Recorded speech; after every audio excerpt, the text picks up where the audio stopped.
Alors, imaginez que vous soyez chef d'entreprise, vous dirigez une équipe d'une trentaine de personnes, et puis vous n'avez absolument pas de temps pour vous, et vous recevez un mail d'un certain groskéké68@yahoo.com. Donc, mail dans lequel il est écrit à peu près ceci, en gros, bonjour, je serais intéressé pour faire un stage chez vous, merci. Et à ce mail est attaché un document PDF, évidemment, que l'expéditeur souhaite que la personne ouvre et qui contient la lettre de motivation et le CV pour soutenir en fait la candidature pour le stage. Donc vous êtes ce directeur d'entreprise, vous recevez ce mail, que faites-vous? Eh bien c'est directement poubelle pour tout un tas de raisons. Une première raison, c'est qu'en fait, un mail qui contiendrait un cheval de Troie dans un fichier PDF aurait exactement la même allure. Une autre raison, c'est que vous n'allez pas commencer à chercher des informations dans les documents attachés du mail de cette personne, dans la mesure où elle n'a même pas pris la peine de vous saluer par votre nom, qui est public puisqu'il se trouve sur la page web de votre entreprise, qu'elle n'a pas non plus pris la peine d'expliquer plus en détail quelle était sa situation dans le mail en quelques mots, et qu'elle n'a pas non plus pris la peine de vous expliquer ce qu'elle attendait en fait par ce message. Et enfin, le message ne contient pas de signature, il ne contient pas le nom de la personne, il ne contient aucune information personnelle sur cette personne. Donc ce que je vous propose aujourd'hui, c'est de voir un petit peu comment éviter ce genre de situation et d'une manière plus générale de voir comment agir de manière plus professionnelle, notamment dans le cadre de vos recherches de stage, mais également ensuite dans le cadre de vos démarches pour trouver un emploi. Alors vous allez voir que cette vidéo est un petit peu longue et qu'elle contient beaucoup d'informations. Alors ce que je vous propose de faire, eh bien, c'est de la visualiser d'abord d'un coup et ensuite de la reprendre au début pour revoir chaque astuce une par une de façon à éventuellement mettre en application directement derrière les différentes propositions que je vous fais. Par exemple, créer votre adresse mail, ce genre de choses. Alors, comme d'habitude, si la vidéo vous plaît, pensez à vous abonner, à activer la cloche, à liker, à partager de façon à faire connaître cette chaîne autour de vous. Alors, dans la situation que nous venons d'aborder, un premier élément, c'est l'adresse email. Donc, astuce numéro 1, l'adresse mail.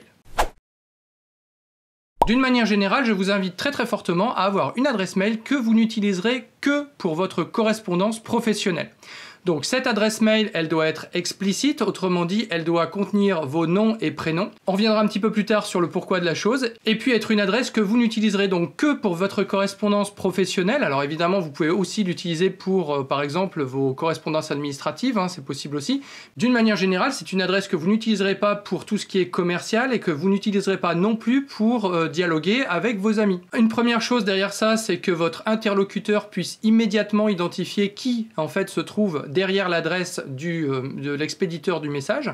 Et la deuxième chose, c'est que cela vous permettra également de ne pas rater de messages sur cette boîte. Puisqu'en fait, vous, suivant vos activités, vous avez peut-être d'autres boîtes mail dans lesquelles vous avez beaucoup de trafic. D'avoir une boîte mail dans laquelle vous n'avez que le trafic professionnel vous permettra de tout de suite voir en fait quand vous avez des messages qui arrivent et donc d'y répondre rapidement, indépendamment de ce que vous avez comme activité sur vos autres boîtes mail. Bien, donc dans la situation que je vous ai présentée juste avant, il y avait également une autre chose qui était la présence de nombreuses fautes d'orthographe dans le mail. Donc, astuce numéro 2, l'orthographe. Alors, même si on n'attend pas forcément de vous que vous ayez une maîtrise parfaite de la langue, c'est toujours un petit peu délicat en fait de recevoir un message dans lequel il y a énormément de fautes. Alors déjà parce que ça complexifie la compréhension du message qu'il contient à la base, et puis on bute en fait sur la lecture du message. Donc vous avez tout intérêt, vous, en tant qu'expéditeur du message, à faire en sorte que la lecture pour votre interlocuteur soit la plus fluide possible. Et un des éléments qui va fluidifier cette lecture, c'est justement la maîtrise de la grammaire et de l'orthographe. Donc, une façon très simple en fait de vous assurer déjà d'avoir moins de fautes, eh bien c'est tout simplement d'utiliser un correcteur orthographique. Donc soit celui de votre compositeur de mail si il en a un. Sinon, vous pouvez très bien rédiger votre message dans Word par exemple, ou dans son équivalent OpenOffice, ou sur Google Drive, ce que vous avez à disposition, qui sont des logiciels dans lesquels il y a des correcteurs orthographiques qui sont relativement puissants et qui vont déjà élaguer un petit peu votre message en termes de faute d'orthographe. Dans le même ordre d'idée, ce que je vous invite également à faire, c'est d'utiliser des phrases courtes. C'est-à-dire que si vous savez que vous n'êtes pas très à l'aise dans l'expression écrite, eh bien utilisez des phrases courtes. Ça vous permettra de vous assurer que vous ne vous perdez pas dans la phrase et que vous allez droit au but dans ce que vous essayez d'exprimer. Troisième astuce, la personnalisation du message. Alors là, on va se placer dans le cadre d'une recherche de stage. Je me doute bien que vous n'allez pas envoyer une demande de stage à une seule entreprise. En général, vous allez solliciter plusieurs entreprises. Ça veut dire deux choses. Ça veut dire que vous allez d'une part concevoir un message plus ou moins universel que vous enverrez à l'ensemble des entreprises que vous allez solliciter. Et deuxièmement, ça veut dire que vous n'allez pas forcément vous renseigner de manière extrêmement approfondie sur chacune des entreprises et que vous n'allez pas non plus personnaliser de manière extrêmement approfondie le message par rapport à l'entreprise à laquelle vous allez envoyer votre demande. Néanmoins, il est absolument nécessaire que vous le fassiez quand même en partie, même si vous n'allez pas loin dans le détail. Tout simplement parce que recevoir une demande générique par une personne qui visiblement n'a même pas pris le temps de se renseigner sur la boîte, ça fait le plus mauvais effet. Et c'est un élément qui fera que votre demande sera rejetée sans d'ailleurs que vous receviez une réponse de la part de la personne. Donc prenez le temps de voir à qui vous vous adressez, rendez votre mail nominatif, vous adressez par exemple au directeur de l'entreprise, même si le mail est envoyé à son secrétariat, vous vous adressez au propriétaire de l'entreprise. Prenez également le temps de regarder quelles sont les activités de cette entreprise, quelles sont celles qui vous plairaient parmi les activités de l'entreprise, quelles sont celles dans lesquelles vous allez pouvoir apporter quelque chose, et essayez déjà d'expliquer quelle est votre démarche, pourquoi vous avez choisi cette entreprise pour votre stage, en quoi elle est importante pour vous, et éventuellement comment vous envisageriez votre période de stage, qu'est-ce que vous pourriez apporter vous à l'entreprise dans le cadre de ce stage. Un autre élément évidemment c'est votre formation, en quoi la formation que vous avez reçue est en adéquation avec les attentes que vous imaginez évidemment de l'entreprise. Alors dans cette rédaction, ne soyez pas non plus trop long, ne racontez pas toute votre vie, ne détaillez pas trop chacun des points. L'idée c'est d'aller droit au but, d'être clair, concis et que la personne qui vous lit puisse prendre connaissance de l'ensemble du message en quelques dizaines de secondes, quelques minutes. Comme je vous l'ai dit tout à l'heure, généralement la personne à laquelle vous allez envoyer votre message est une personne qui est très occupée, qui a énormément de responsabilités, elle ne va pas prendre trop de temps pour étudier votre demande. Elle va le lire dans les grandes lignes, s'il y a trop de texte, elle va aller pêcher quelques mots-clés dans la lettre et se faire une idée sur le caractère intéressant ou pas de la candidature qu'elle vient de recevoir. Alors je l'ai sous-entendu, votre mail est accompagné de fichiers, donc généralement vous avez un curriculum vitae, donc pareil, prenez le temps de bien rédiger votre curriculum vitae, c'est extrêmement important.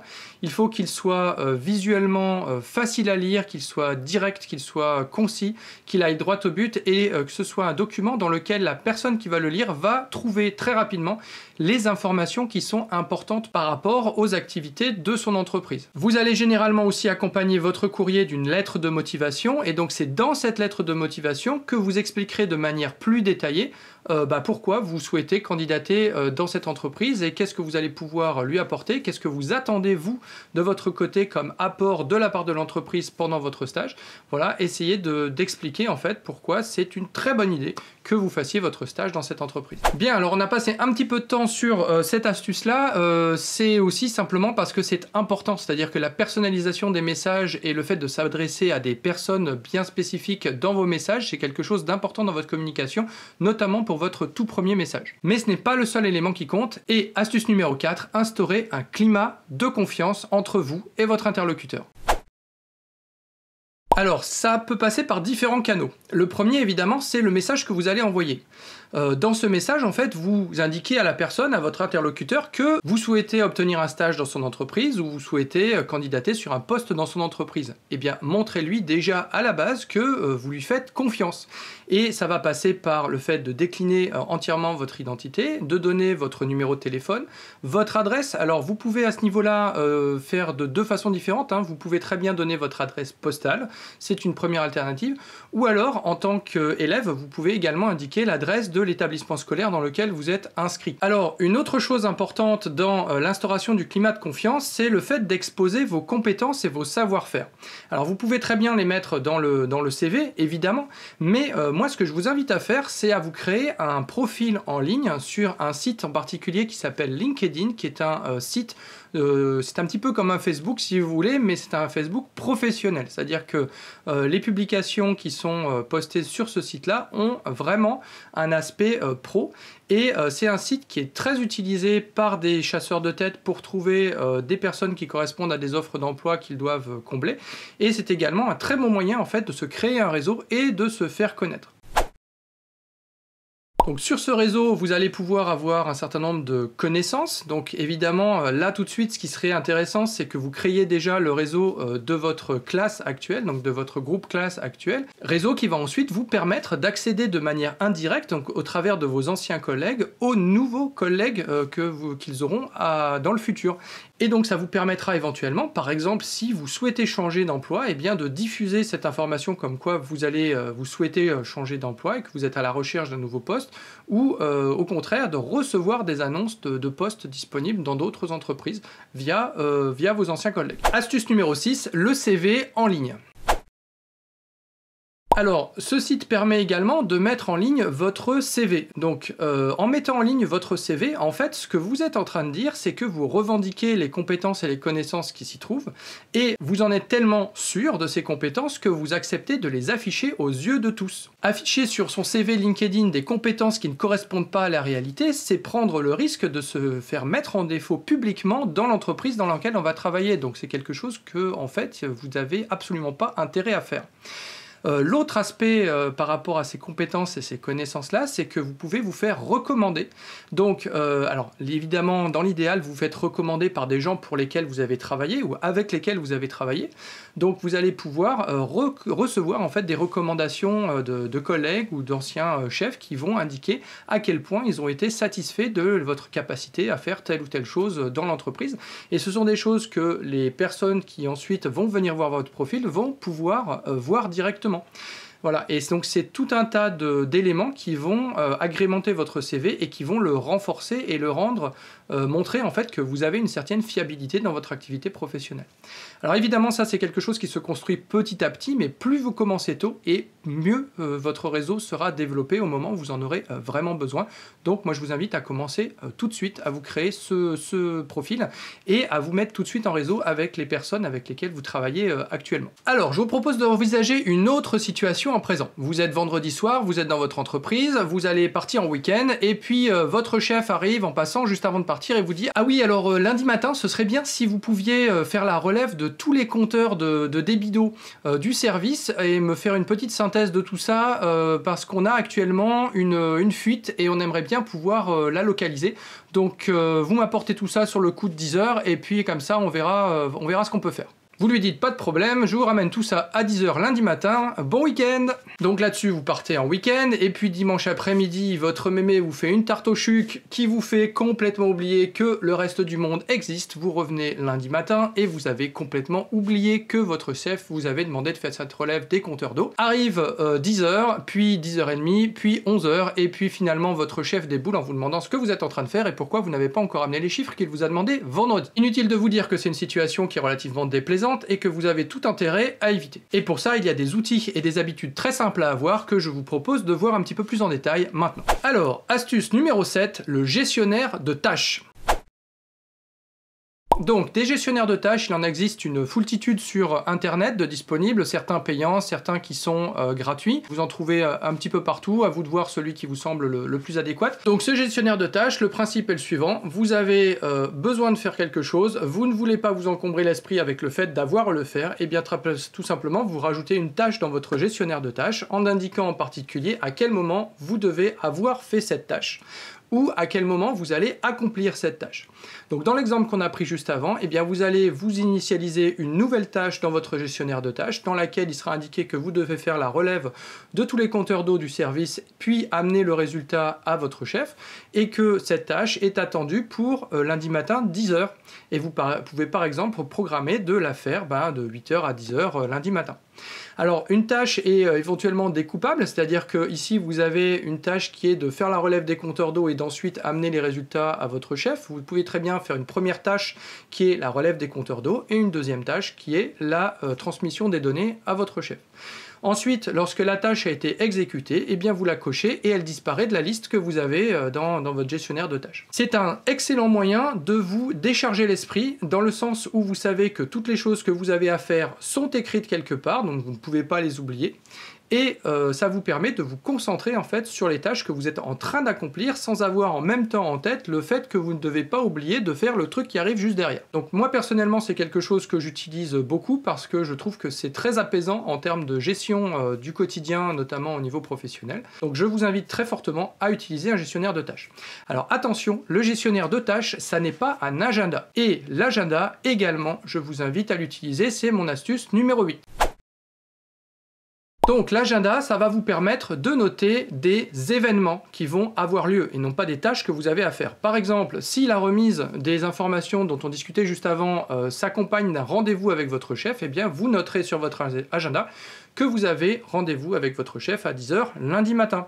Vous pouvez éventuellement, suivant les outils avec lesquels vous bossez, associer ce rendez-vous au fait d'avoir exécuté les tâches qui sont dans le gestionnaire de tâches en amont du rendez-vous. Voilà, mais bien séparer bien les deux, c'est-à-dire qu'il y a les tâches à accomplir, éventuellement planifiées à certains endroits, et vous avez des rendez-vous, des moments où vous avez des événements qui ont lieu et qui sont, eux, dans l'agenda. Alors l'agenda, évidemment, vous pouvez l'avoir au format papier, hein, comme le gestionnaire de tâches. D'ailleurs, je ne l'ai pas dit juste avant, mais vous pouvez très bien avoir un gestionnaire de tâches papier. Il y a des gens qui utilisent ce type de format. Moi, personnellement, je préfère les formats électroniques, mais il y a des gens qui se débrouillent très très bien avec des gestionnaires de tâches au format papier. Les agendas, c'est pareil, vous pouvez les avoir au format papier ou vous pouvez les avoir au format électronique. L'énorme avantage du format électronique sur le format papier, c'est que c'est disponible en général sur plusieurs supports, à plusieurs endroits, que si vous perdez votre support papier, vous n'avez pas perdu la totalité des informations qui s'y trouvent.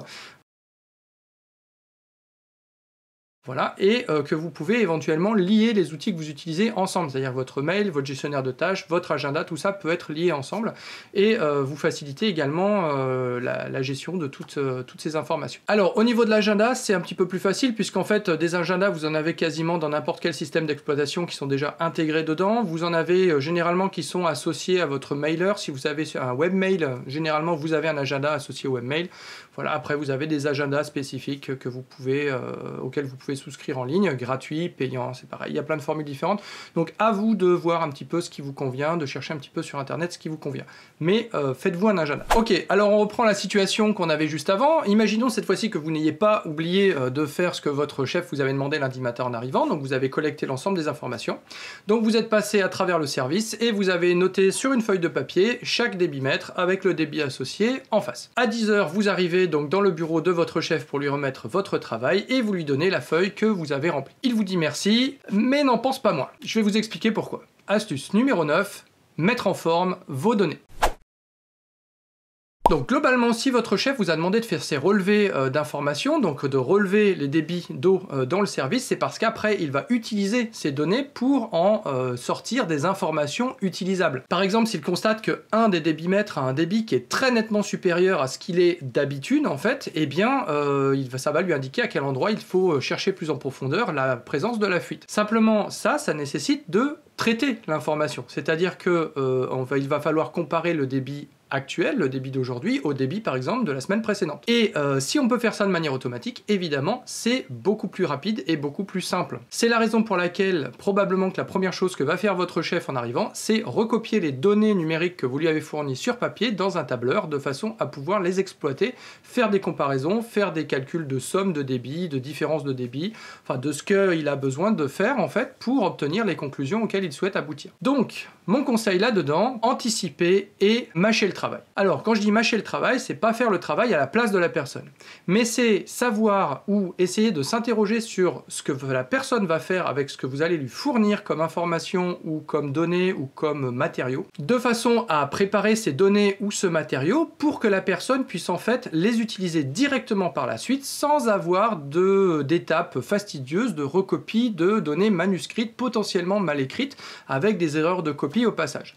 Donc typiquement dans la situation que je viens de vous présenter là, vous, ce que vous avez tout intérêt à faire, eh bien, c'est de vous prendre suffisamment tôt pour faire le relevé de données, donc de débitmètre, et ensuite vous transcrivez la totalité de vos informations sur un tableur directement, et donc vous allez voir votre chef avec non pas votre feuille de relevé manuscrit, mais une version imprimée du tableau que vous aurez mis en forme, qui est donc facilement lisible.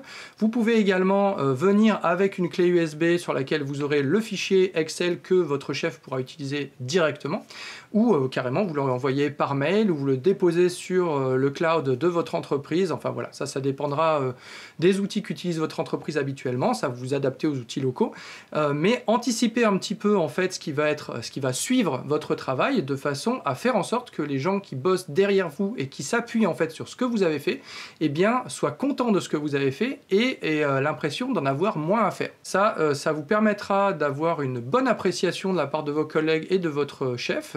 En général, c'est pas grand chose, hein, ça vous demande un petit peu de travail supplémentaire, mais ça vous permet vraiment de fluidifier votre fonctionnement avec vos collègues et vos supérieurs hiérarchiques. Alors, ça suppose aussi que vous sachiez utiliser un outil comme un tableur, donc ça c'est quelque chose qu'on verra un petit peu plus en détail dans des vidéos suivantes, c'est l'utilisation d'Excel pour ce type d'application qui est quelque chose qu'on retrouve très fréquemment dans le type d'activité que vous aurez en entreprise par la suite. Voilà, donc une dernière astuce, astuce numéro 10, n'en faites pas trop avec votre tenue vestimentaire.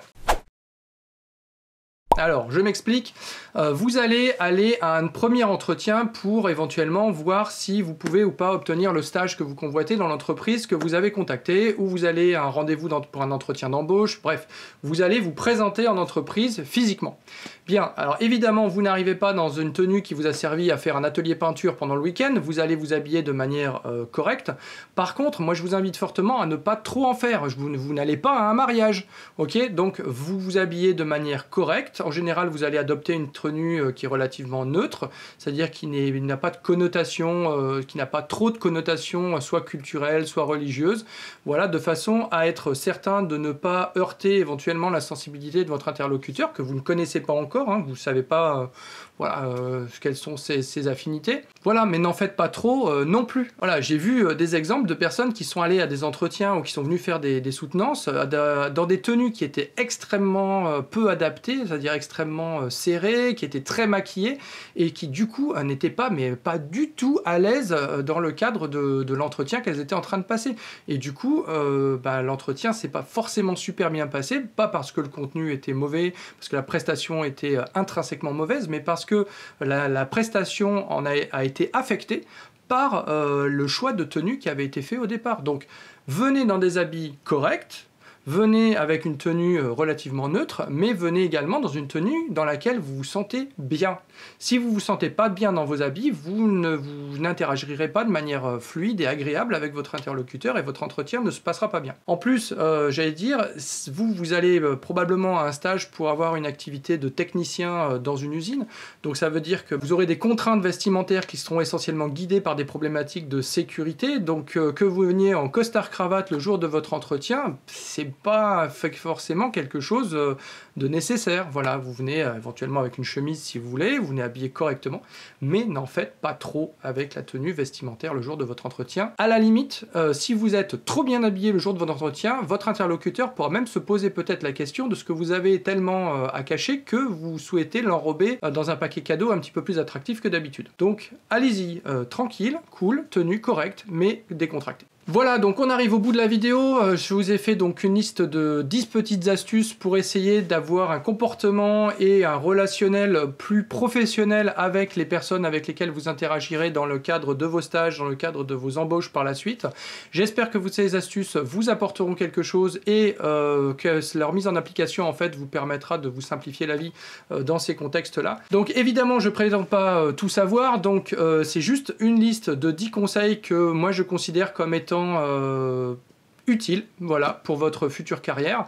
Maintenant, vous en faites ce que vous voulez, évidemment, de votre côté. Et je vous invite même, si vous avez d'autres conseils à donner, eh bien, à les mettre en commentaire, de façon à les partager avec les autres personnes qui regarderont cette vidéo. Comme on dit, un conseil est toujours bon à prendre. Alors, enfin, une petite conclusion générale. Donc, si vous avez un doute sur quelque chose, une façon de faire les choses, un rendu, enfin voilà, d'une manière générale, si vous avez un job à faire pour quelqu'un et que vous avez un doute sur la façon de faire ce job, déjà, demandez à la personne ce qu'elle attend explicitement. Et si vous ne souhaitez pas ou vous n'avez pas la possibilité de demander au moment où vous en avez besoin, eh bien essayez simplement de vous mettre dans la tête de votre interlocuteur et de voir ce que vous attendriez de vous qui est en questionnement actuellement dans la situation qui est la vôtre pour le moment. Généralement, ça vous donnera déjà quelques tuyaux sur ce que vous avez à faire, d'autant que la majorité des gens a tendance à être un petit peu plus exigeante avec les autres qu'avec elles-mêmes, donc essayez de voir ce que vous exigeriez des autres dans la situation en question pour voir ce que vous pourriez produire en fait pour satisfaire votre chef. Voilà, bah écoutez, j'espère que cette vidéo vous a plu, elle était un petit peu longue je pense, mais j'espère que ça vous a été utile, et puis on se retrouve très bientôt pour de nouvelles vidéos. Ciao!